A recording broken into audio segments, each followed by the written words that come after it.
Гласот на Америка на македонски. Преку една деценија вашиот прозорец кон САД. А сега, директно од студиото во Вашингтон. Добро вечер. Го гледате ТВ журналот Newsflash на Гласот на Америка на македонски. Во наредните 8 минути со вас ќе биде Ведран Андоновски. Кинескиот подпредседател гости на Белата куќа. Председателот Обама со предлог буџет до Конгресот. Цвездени мигови за дел на Греми. САД се уште во шок по смртта на Витни Хјустон. На почеток преглед на најновите вести. Непосредно пред пристигнувањето во Вашингтон на 4-дневна посета, кинескиот подпредседател Ши Џинпинг ги предупреди САД да не го зголемуваат армиското присуство во Азија. Ши, за кога на широко се очекува да застане начело на комунистичката партија подоцна годинава, за весникот Вашингтон Пост коментираше дека азиските држави тежнеат кон мир и развој и не сакаат САД да ги зголемуваат своите сили во регионот. Председателот Барак Обама неодамна најави дека планира да ја пренасочи армиската моќ во Азија, во исто време додека го намалува присуството во другите делови на светот. Денес Обама го доставува предлог буџетот за 2013 до Конгресот, што веќе го нарече балансиран приод меѓу високите даноци и намалените трошоци. Според Белата куќа, буџетот е направен така да ја стимулира економијата на краткорочен план и да го намали дефицитот на долгорочен. Шефот на кабинетот Джейкоб Лу рече дека буџетот ќе го намали долгот за 4 трилиони долари во наредната деценија, преку зголемениот данок за корпорациите и богатите американци и намалените владини трошоци. Опозиционите републиканци го нападнаа планот, коментирајќи дека не е ништо друго освен обид на Обама повторно да биде избран на функцијата. Истрагата што е причината за ненадејната смрт на Витни Хјустон останува отворена. Медиумите, откако беше најдено незиното безживотно тело во соба во хотелот Беверли Хилтон во Лос Анџелес на ден пред одржувањето на Греми, наведуваа дека таа со години се бореше со проблемот на зависност од дрогата. Властите велат дека ќе бидат потребни 6 до 8 недели за конечните резултати од обдукцијата. Според агенцијските извештаи, во собата биле пронајдени неколку шишиња со таблети на лекарска рецепта. За сега нема индикации за насилна смрт или трагина повреда. Гласот на Витни Хјустон постави пример за генерации пејачки. Шесткратната добитничка на Греми на светот му остави незаборавни numери како I Will Always Love You.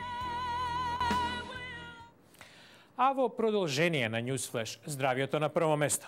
Американската влада денови одвои дополнителни 50 милиони долари за истражување на Алцхаймеровата болест, во надеж дека ќе успее да изнеде лек или нов вид на терапија. Како да се совлада болеста што го напаѓа помнењето на милиони постари лица во светот, од следниот прилог. Specifically then, how has your memory and thinking been going over the past year? Неврологот Рон Петерсон, пионер во истражувањето на Алцхаймеровата болест, ја постави диагнозата кај можеби најпознатата нејзина жртва, поранешниот американски председател Роналд Реган, кој почина во 2004-та. Петерсон мисли дека од тогаш, а особено во последниве 5 години, има голем напредок во разбирањето на болеста. Сега имаме лекови со кои може да се третираат симптомите, иако тие немаат влијание на севкупниот исход. Новите пари од владата се со цел токму тоа да го променат.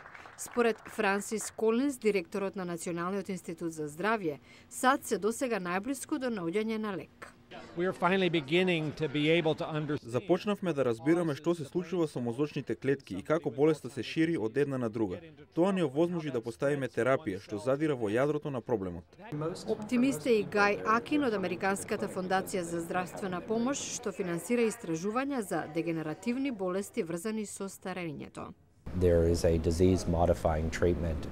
се најде третман за модифицирање на болеста во блиска иднина. Политичкиот поттик е да најдеме решение во наредната деценија. Може би наликува на бавно, но истражувањето е бавен процес.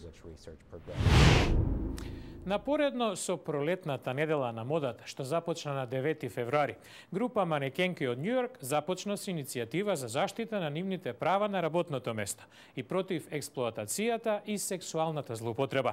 Велат, во професијата не е се така гламурозно како што наликува.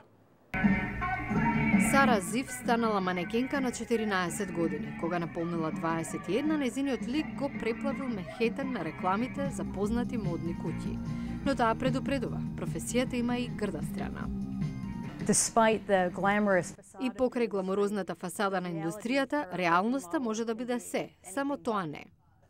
Вели, затоа го основала Манекенскиот сојуз, иницијатива чии членови се представени во истоимен документарец. We're working to create a more professional and respectful work environment backstage at New York Fashion Week. Манекенките обилно се третираат како договорни соработници, а не вработени, што остава простор за избегнување на редица регулативи, како на пример законите против експлоатација на детскиот труд, раскажува Зив.